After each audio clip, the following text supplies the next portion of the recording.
नमस्कार विद्यार्थी मित्रांनो, आजच्या भागामध्ये मी तुमचं सर्वांचं सहर्ष स्वागत करते। आज आपल्याला टीईटी परीक्षेमध्ये आलेले प्रश्न कसे सोडवायचे किंवा त्या प्रश्नांसाठी कोणती ट्रिक्स वापरायची हे शिकायचं आहे। तर आजचा पहिला प्रश्न आहे, 56 वस्तू समान वाटायच्या असतील तर किती प्रकारे वाटता येतील। आता हा प्रश्न कसा सोडवायचा, तर 56 ला कोणकोणत्या संख्येने भाग जातो, तर 56 ला 1 2 4 7 8 14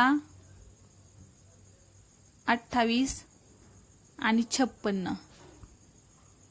तर 56 या संख्येला या संख्यांनी काय होतो, भाग जातो। म्हणजेच आपण ही 56 जर वस्तू असतील तर ह्या 56 वस्तू आपण 8 प्रकारे वाटू शकतो। म्हणजे 1 2 3 4 5 6 7 8 या प्रकारे वाटू शकतो, 8 प्रकारे। म्हणजे ह्या प्रश्नाचं उत्तर काय आहे, तर 8 आहे।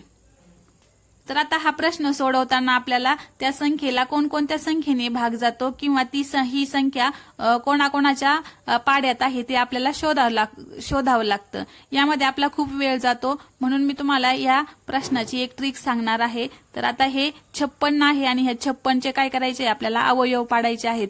ह्या 56 ह्या संख्येला आपल्याला मूळ संख्येनेच काय द्यायचा आहे, भाग द्यायचा आहे। आता प्रथम आपण 56 ला 2 नी भाग देऊ, तर इथं 2 चा भाग जातो, तर इथं 28 चा भाग जाईल। त्यानंतर 28 ला सुद्धा 2 ने भाग देऊ, इथं 14 चा भाग जाईल। नंतर 14 ला सुद्धा आपण काय करू, 2 चा भाग देऊ, 2 7 14 आणि शेवटी 7 राहिले, तर 7 ला 1 चा भाग देऊ, तर 7 1 7।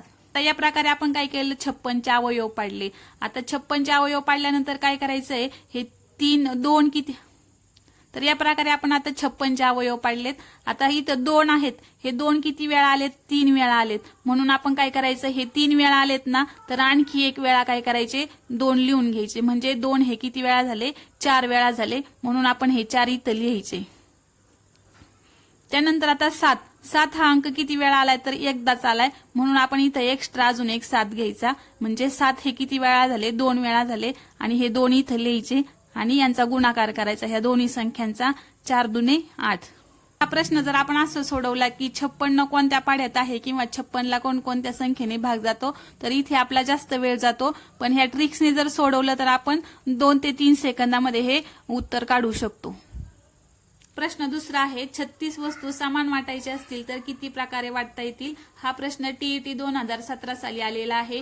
तर आता हा प्रश्न कसा सोडवायचा, तर 36 चे काय करायचे, आपल्याला अवयव पाडून घ्यायचे आहेत आणि अवयव पाडताना नेहमी मूळ संख्यांनी त्या संख्यांना भाग द्यायचा। आता 36 ला आपण पहिल्यांदा 2 चा भाग देऊ इथं, तर इथं 18 येणार, 2 1 2 आणि 2 9 18। त्यानंतर 8 ला सुद्धा कितीचा भाग जाणार, इथं 9 चा भाग जाणार आहे। 2 ने भाग दिला, 2 9 18 आणि आता 9 आहेत, तर 9 ला कितीचा भाग जातो, 3 चा भाग जातो, 3 त्रिक 9,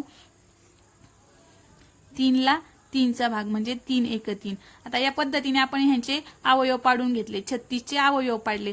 2 किती वेळा आलेत, तर 2 वेळा आलेत, आपण एक इथं एक्स्ट्रा 2 लिहून घ्यायचे। म्हणजे हे 2 किती वेळा झाले, 3 वेळा झाले, म्हणून आपण इथं हे 3 लिहून घ्यायचे। तर 3 हे 2 वेळा आलेले आहेत, म्हणून आपण अजून एकदा एक्स्ट्रा 3 वाढवायचा इथं। म्हणजे 3 हे किती वेळा झाले, 3 वेळा झाले, आणि ह्यांचा गुणाकार करायचा, 3 त्रिक 9। हेच काय झालं, आपल्या प्रश्नाचं उत्तर झालं। म्हणजे 36 वस्तू जर समान वाटायच्या असतील तर त्या 9 प्रकारे वाटता येतील। म्हणजे आपलं उत्तर किती आलं, 9 आलं। तर आता हा प्रश्न जर सोडवायचा असेल तर आपण काय केलं, तर 36 चे अवयव पाडले आणि 36 चे अवयव पाडल्यानंतर आपण काय केलं, त्यामध्ये एक एक अवयव काय केला, ऍड केला। म्हणजे 2 हे 2दा आले होते, तर आपण अजून एकदा वाढवले त्याच्यामध्ये, म्हणजे 2 हे 3दा झाले, म्हणून 3 इथं लिहिले। आता 3 हे 2दाच आलेले आहेत, म्हणून आपण इथं काय केलं, फक्त एक 3 वाढवला। म्हणजे 3 किती वेळा झाले, तर 3 वेळा झाले, आणि ह्या दोघांचा गुणाकार केला। तर आता तिसरा प्रश्न आहे, 48 वस्तू समान वाटायच्या असतील तर किती प्रकारे वाटता येतील। हा प्रश्न 2018 ला आलेला आहे, टीईटी 2018। तर आता आपल्याला काय करायचं, इथं 48 चे अवयव पाडून घ्यायचे आहेत। तर 48 चे अवयव आता पहिल्यांदा आपण मूळ संख्येने इथं भाग देऊ, 2 दुने 4 आणि 2 चौक 8। त्यानंतर 2 चाच भाग जाणार इथं, तर 2 1 2 2 दुने 4। इथं 12 ला सुद्धा 2 चाच भाग जाणार, 2 सखी 12। 6ला सुद्धा आपण 2चाच भाग देऊ, तर 2 त्रिक 6. आता इथं 3 आले तर 3ला कितीचा भाग देऊ आपण, तर 1चा. 3 1 3. आता इथे 2 हे 4 वेळेस आले, तर 4 वेळेस आले म्हणून आपल्याला इथे एकदा आणखी 2 वाढवायचे, म्हणजे एकूण किती वेळा झाले, तर 5 वेळा झाले, म्हणून हे 5 लिहायचे. आता हे 3 आहेत, 3 किती वेळा, एकच वेळा आहेत, म्हणून आपल्याला एकदा 3 वाढवायचेत, म्हणजे 3 2 वेळा होतील, म्हणून हे 2 इथं लिहायचे. आणि ह्या दोघांचा काय करायचा, गुणाकार करायचा. 5 दुने 10, म्हणजे 46 वस्तू या जर समान वाटायच्या असतील तर त्या 10 प्रकारे आपण वाटू शकतो. तर अशा पद्धतीने टीईटी परीक्षेमध्ये दरवर्षी या प्रकारचे प्रश्न विचारले जातात. तर अशा प्रकारे टीईटी परीक्षेमध्ये या प्रकारचे प्रश्न विचारले गेले होते आणि हे प्रश्न कसे सोडवायचे हे आपण एका ट्रिक्सच्या साहाय्याने शिकलेलो आहोत. जर व्हिडिओ आवडला असेल तर व्हिडिओला लाईक, सबस्क्राईब करा. धन्यवाद.